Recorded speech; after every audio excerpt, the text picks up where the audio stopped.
Hi guys! Lalo na sa mga taga-Tondo. So ngayon magluluto tayo ng napakadaling putahe. So halika na, simulan na natin.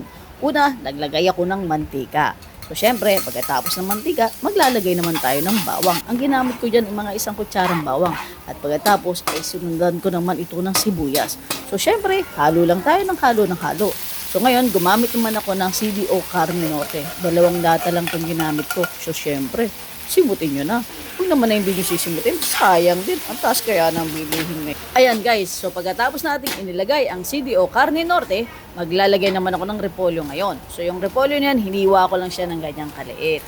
Ilagay ko lahat yan. Kita ninyo. Siyempre, hinugasan muna natin yan bago natin inilagay. Ayan, at pagkatapos natin ilagay ang repolyo, siyempre, haluin nyo ng haluin yan para hindi dumikit ang ilalim at masunog. Kasi pag nasunog to, obligado, wala kaming ulam.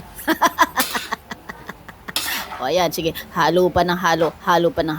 Masarap to sa umaga, tanghalian at hapunan guys. So pagkatapos kong haluin, tinakpan ko muna. Maghihintay ako ng 2 minuto. Ang bilis, di ba? O nabulol pa ako, kita nyo naman. So pagkatapos niyan, syempre nilagyan ko yan ng asin. Mga 1 teaspoon lang. At pagkatapos, nilagyan ko din yan ng black pepper, mga 1 teaspoon lang din. At syempre, katulad ng lagi ko sinasabi, haluin nyo lang ng haluin. Bakit ba ako nabubulol? Haluin nyo lang ng haluin para naman hindi siya manikit o masunog. Ayun. So, tapos na tayo. Ayan, pwede na ninyong reserve yan. Masarap yan sa mainit na kanin. Okay guys? Salamat sa panood. Bye!